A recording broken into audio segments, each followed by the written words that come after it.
Profit Mohammad के बाद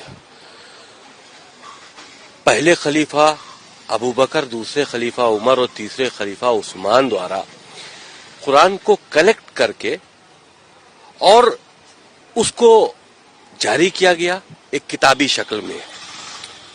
कुरान के अंदर कुछ आयतें ऐसी हैं जो आतंक को बढ़ावा देती हैं, वायलेंस टीचिंग हम कहें उसको एक तरह से, वो कुरान के अंदर इस तरह की बातें हैं और बहुत अच्छी बातें भी हैं जो इंसानियत के लिए हैं। तो अल्लाह के मैसेज दो तरह के नहीं हो सकते।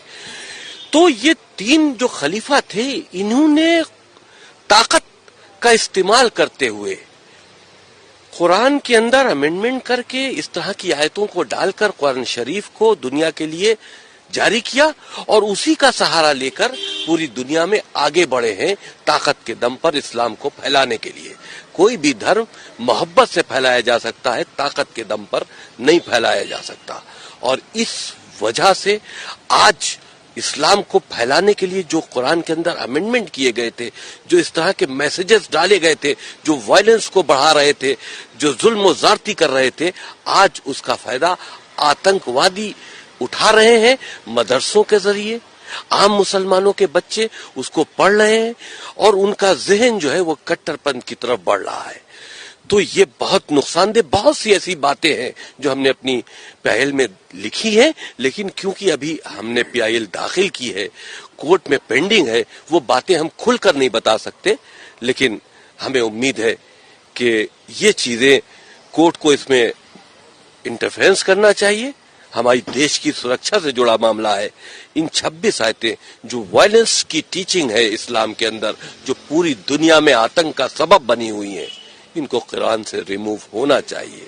हमारे लिए सबसे बड़ा है कुरान और धार्मिक मामले में कोई भी इस तरह की आज तक सुप्रीम कोर्ट ने ऐसी गाइडलाइन नहीं दी। इस तरह के सड़क छाप नेता अपने आप को वाबाई लूटने वालों का दुनिया के अंदर भी मुंह काला होगा और आखिरत के अंदर भी मुंह काला होगा उसका। हम इसके रिजवी के बयान की निंदा करते हैं और इस तरह से धार्मिक माहौल को बिगाड़ने की और शरीयत के खिलाफ बातें उठाने के लिए हम इसके सारी चीज़ों का विरोध करते हैं। और अगर हमें इसके विलियों में सड़कों पर भी आना पड़ेगा, हम इसका मुँह काला करेंगे, उसके पुतले दहन करेंगे। और कुरान के अंदर अजमत हमारे हर आदमी के दिल में, कुरान में उम्मत के दिल में है। इस टाइप की बातें करने वाले का उसमें सुप्रीम कोर्ट से अपील करता हूँ कि ऐसे आदमी के ऊपर सख्त सख्त इसको सजा दें और कंडम आप कोर्ट में लगे इसकी गिरफ्तारी करें, इसका मुंह काला करें। धन्यवाद। रसूल इस्लाम अपने दीन पर है।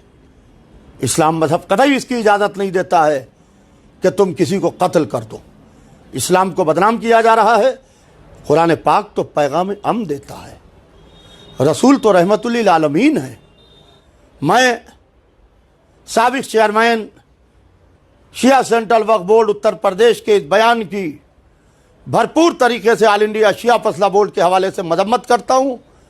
और 26 आयतों तो दूर की बात है, कोई कुरान पाक का एक ज़ेर और एक ज़बर तो हटा के देखे, तब उसे पता चलेगा कि हिंदुस्तान के अंदर कैसे हालात रोनुमा होते हैं। यह कुरान है, यह आपके घर की लिखी हुई किताब नहीं है।